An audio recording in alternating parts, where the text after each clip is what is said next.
Guys, this film is such a atmospheric movie to watch, especially in a situation like this with a sold-out audience. Morfydd, have you kind of seen the film with an audience? Have you kind of experienced that? Yes, I have. Yeah, and it's great. I love watching horror with an audience because I think it's so fun to kind of feel the kind of community intake of breath. So yeah, it's lovely to be with people being scared, I guess. Yeah. Robert, are you able to watch this movie and kind of separate yourself from being involved in it and kind of watch it and enjoy it as a horror film in that way? I think so, but it's also hard as an actor because you sort of, when you come to watch it after shooting it, you're sort of remembering everything again for the first time of what you shot and where you shot it, and particularly with this, I think the death scene that I have was slightly different on the screen, so that was quite surprising to see. But yeah. Well, what happened? What had changed? Well, I think initially we shot me actually being stabbed by Morfydd, but I think Didn't get my aim right. It's very no, I convinced myself it was so appallingly acted on my part that Dan had to cut it out. But he's told me that it was more effective that way. But so I bought what you said to me. So. Daniel, congratulations on this wonderful film. Tell us a little bit about the kind of early stages of this, adapting Andrew Michael Hurley's story and kind of, bringing it to the big screen. The early stages, I was a big fan of Andrew's work previously. I'd read The Loney and Devil's Day. I loved the atmosphere he creates. Then I read Starve Acre, and again, I was really taken with the sort of level of detail in it, and it also just spoke to me about springtime and rebirth and resurrection, and so I enjoyed that kind of spiritual, religious side to the story. So that's why I got involved. Yeah. And how did you kind of, how much of what was on the page is there on the screen? How much did you have to kind of change and adapt? That's a good question. It changed so much during the development. The book is very psychological. It's all about the inner emotions of these two characters. So that was a big one, working out how to put that on screen, and I was trying to use a lot, juxtaposing their relationship with the landscape, trying to connect the sort of inner details of the hair regenerating and connecting that to their relationship as well. Those were ways I was trying to articulate what was going on. I don't know, and then also we had to sort of embellish certain elements of the folklore of the sort of reason why Jack Gray was there. Those elements we were working on. Morfydd, as a huge fan of St. Maud, it's always fun to see you in another creepy horror movie like this. Tell us a little bit about kind of what were your initial thoughts when you read the script and your character? Well, I was a fan of Daniel, so I was really excited to get the script. And I think when I was reading it, I really like kind of horror films, but also just films in general that kind of, by showing their particular type of horror, it really shows you kind of the other side of the coin. So I just couldn't, the whole time I was reading it, I was just like, I wish I could make Juliette a cup of tea. I wish I could tell Richard to talk about his feelings and blah, blah, blah, blah. And I really like those ones that kind of, as you're reading it, you're imagining this parallel universe when none of this was happening. And so that kind of made me think I really like this. Yeah. Robert, you worked with Daniel before on Apostasy. Tell me a little bit about this experience working with him this time round. Yeah, it was. I think when I came onto the film, I thought Dan had sort of become a lot more confident in his approach, especially with actors and the way he kind of allowed the script to kind of develop in an organic way on the day, and that was fine, and that was just part of the way the piece grew. So suddenly can't speak English. So yeah, no, that was a nice development, I think, to see. It was also nice for us working with an actor and director who had a previous relationship. That was made you feel very secure around that. So that was great. Daniel, tell us a little bit about casting then. This fantastic group of actors with these incredible performances, particularly that kind of, that married couple, Morfydd and Matt, at the centre of it, and that very intense relationship. Casting happened quite early on in the development of the story of the script. Had Morfydd in mind almost from the beginning, because I'd seen St Maud and loved it, and I just, her face was sort of stuck in my mind while I was working on drafts. And as a result, I sort of changed quite a lot of things in the script and the idea to sort of suit a Welsh background, actually, because in the story, in the book, she's Scottish. So I changed little things, like the kid's name from Ewan to Owen, just like little details that made sense. And Matt then also was pretty early on, had Matt in mind. I'd seen a few films of his that I loved, His House, Charlie Says, realised there was another side to him that I'd not seen before, and got quite excited by that. Both got sort of classical features and felt like they were characters from, the 70s as well. That was important. And I just like the idea that Matt, as someone who played Doctor Who as well, was in this, because there's a sort of connection to Nigel Neal as well in the storytelling, and that was a precursor. Quatermass was a precursor for Doctor Who, and so I like that connection. Well, but tell me a little bit about working with Matt Smith then. And again, you have those kind of incredible, very intense scenes together. Obviously, this couple go through a lot in this movie. How was that process of working on these characters together? Yeah, I mean, it is just so lovely to work with Matt, isn't it? And I think when you're doing something kind of with quite heavy subject matter and a bit scary, you do have to be having fun when you're not kind of in that moment. And Matt's so good at kind of being so there instantly once the camera's on, but also can just drop it so quickly. And he's kind of, very encouraging and just the right amount of silly when you need it. And also just really exciting to do scenes with, because he brings so much to it. He is just really continually surprising and very generous. So yeah, it was wonderful to work with him. Yeah. Well, how was your experience of working with Matt, and what was that kind of shoot like? It looked very cold from what we could see on screen. Yeah, actually, I was going to say, I think also part of the work is sometimes done for you, because the elements in this film, the weather changed within a day. Sort of, we passed through 4 different seasons. It was always when Matt was outside as well. It would have rained. Yeah. It was a big shame. So sometimes that does a lot of the work for you. So you then don't need to, between takes, be kind of staying in it or whatever. You can just relax and kind of go with it. But that was what was quite special about this film, really. But I loved. Especially with the supporting characters around this film, we kind of come into their environment and are obviously affected by it in some of us in horrible ways, and that I thought that was quite a nice element to it. Really, they were sort of cocooned in their kind of psychosis in a way, really, and as characters, we sort of come into that world and cheer us up and cheer you up, I suppose. Yeah. That's good to hear, though, because you're never sure if actors enjoy standing out in the rain doing 20 takes. Well, yeah.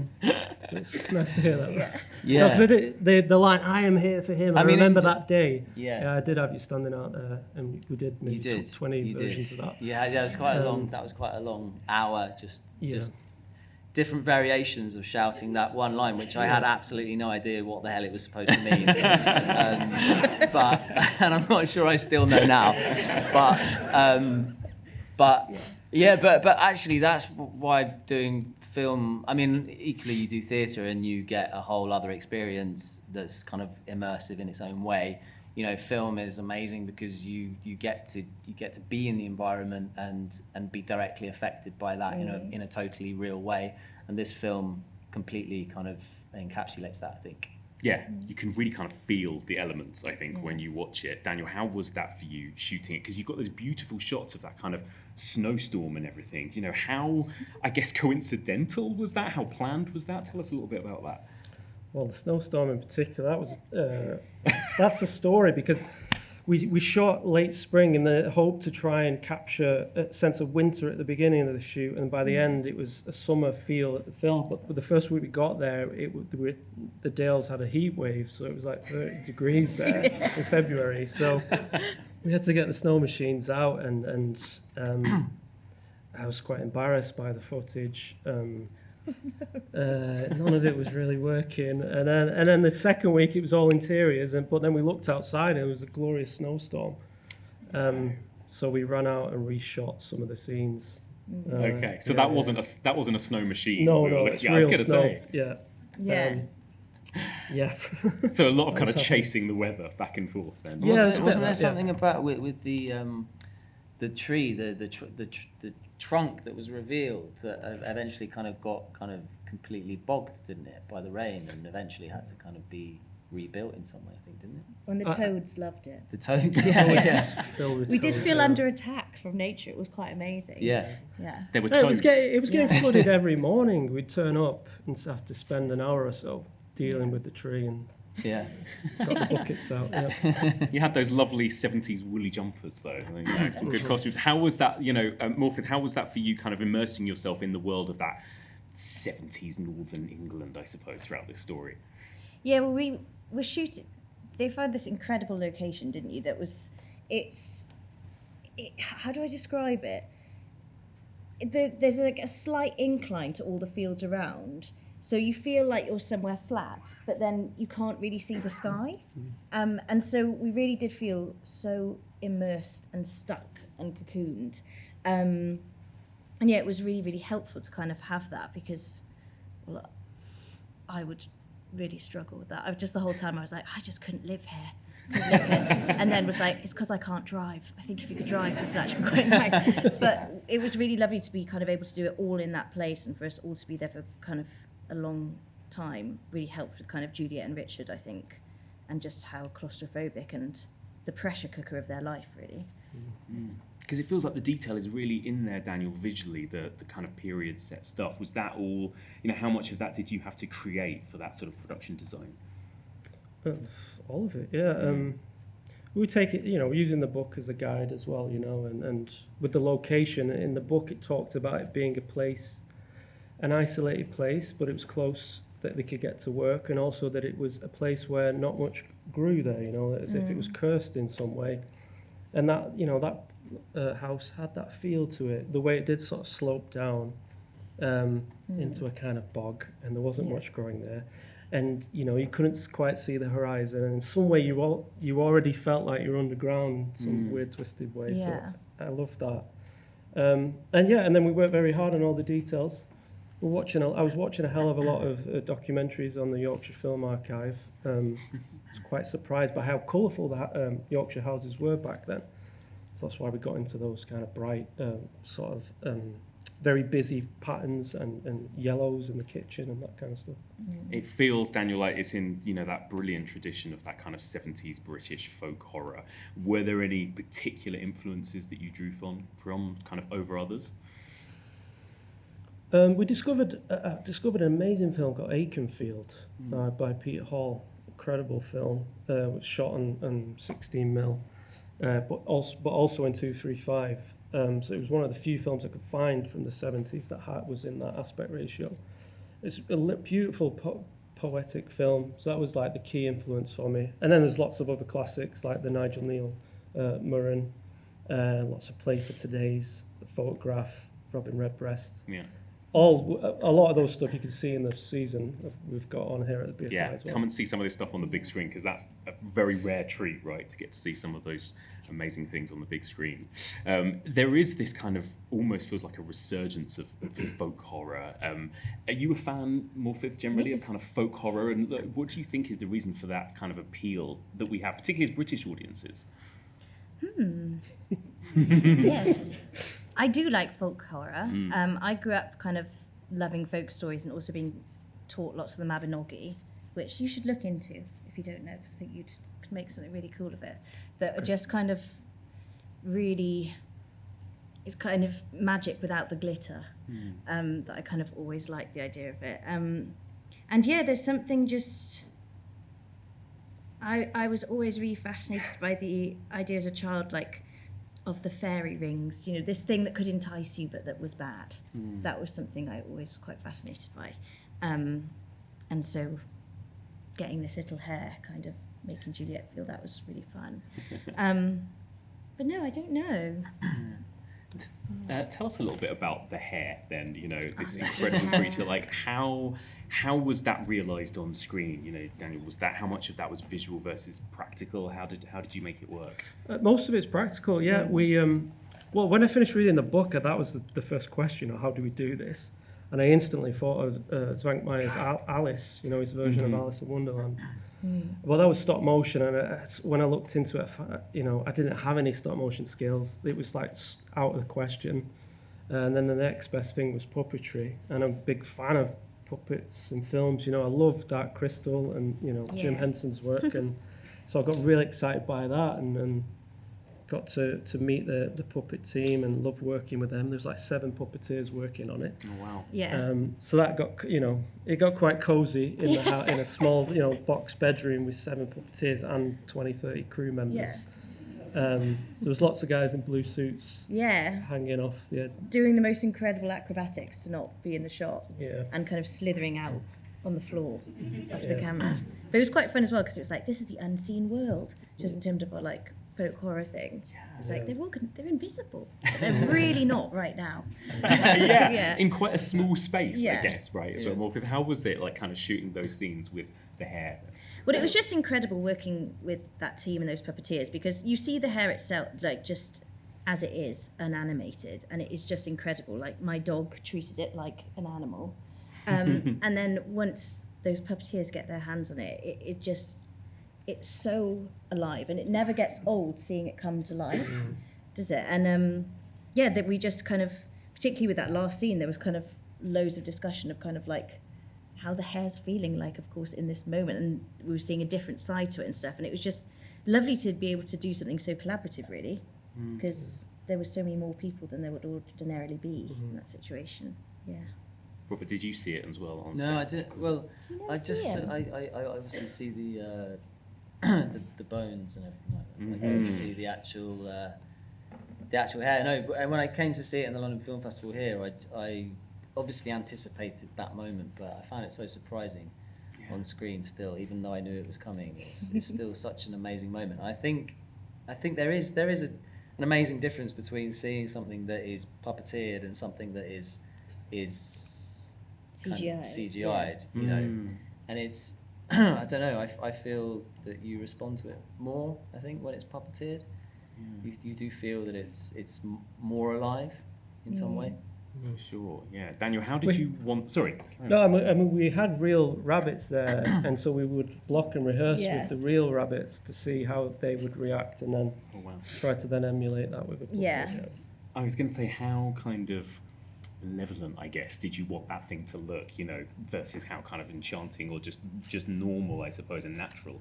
Yeah, that was the brief, really, just to keep it as natural looking as possible, because they are quite mysterious, wondrous creatures, English hares, and they're quite gaunt and sort of gnarly, and they have these big bulging eyes that are quite intimidating. So that was the brief, you know, with the puppets, with the model makers. I remember asking you why you weren't using real hair, and you were like, unfortunately, apparently they die of nervousness. It's a real shame.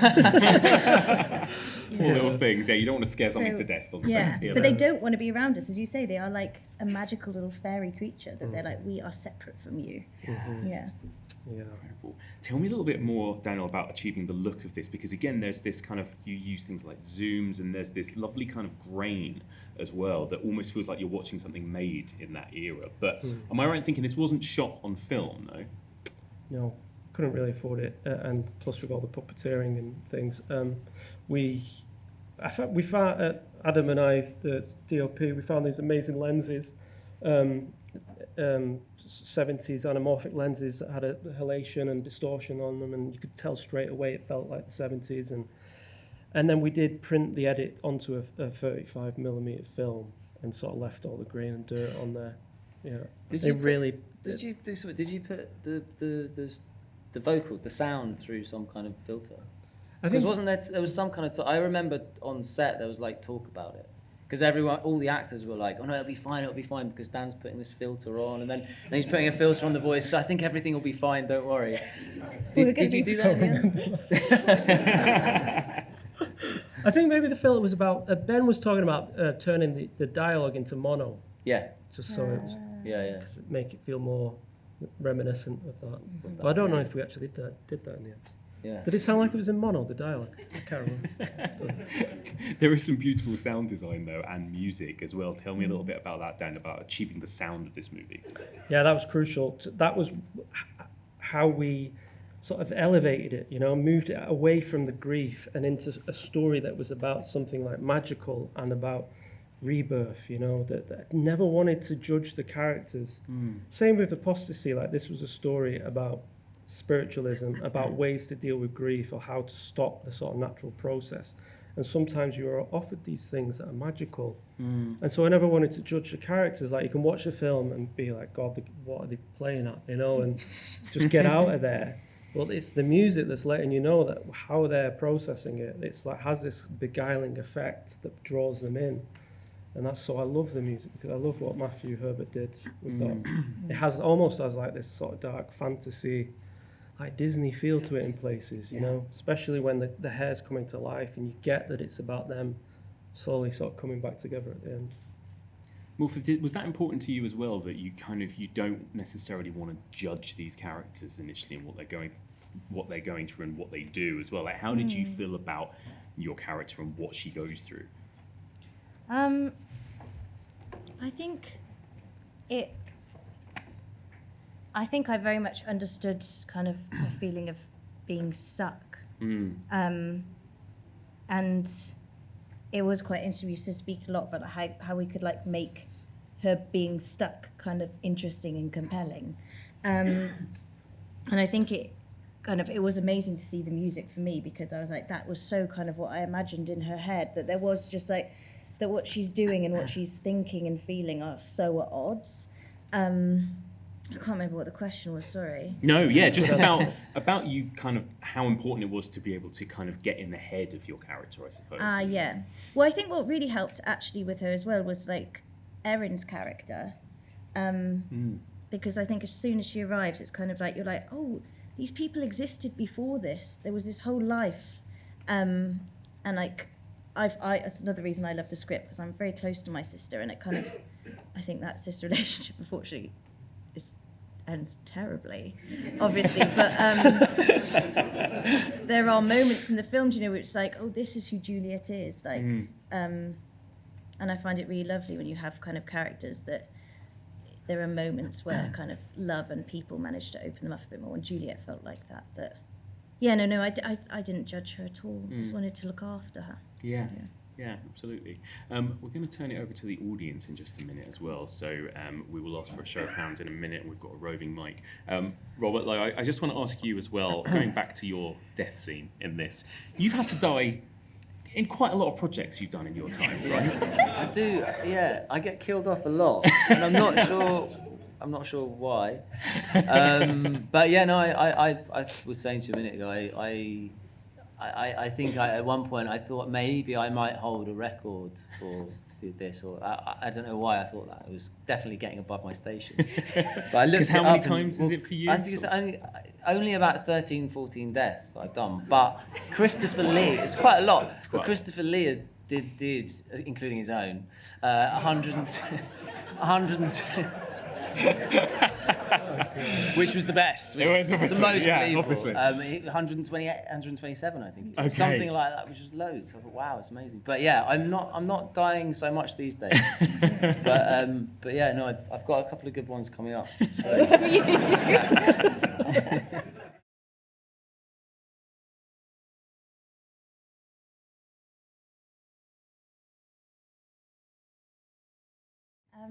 Go on, Nick.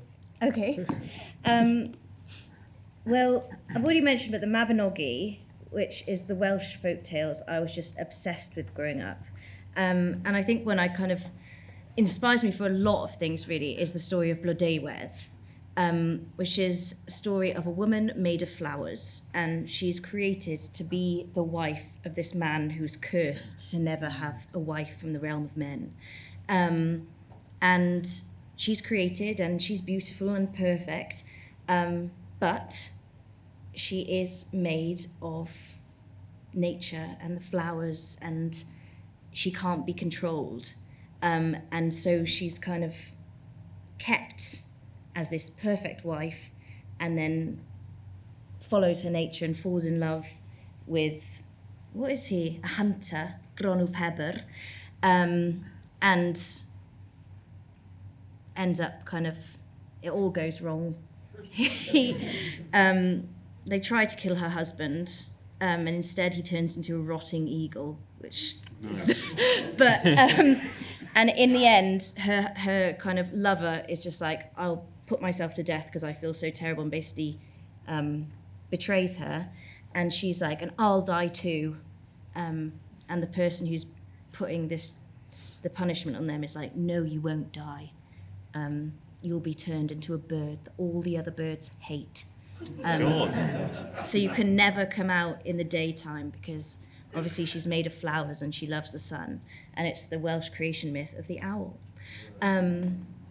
But I think it was this idea of this kind of woman captive, and this woman created to be something that she just couldn't fulfill because it wasn't her nature, is something that I find is often very useful. Yeah. Amazing. There's a great book, and I think an old TV series from the 70s called The Owl Service, which I think is based on that myth, isn't it? Yeah.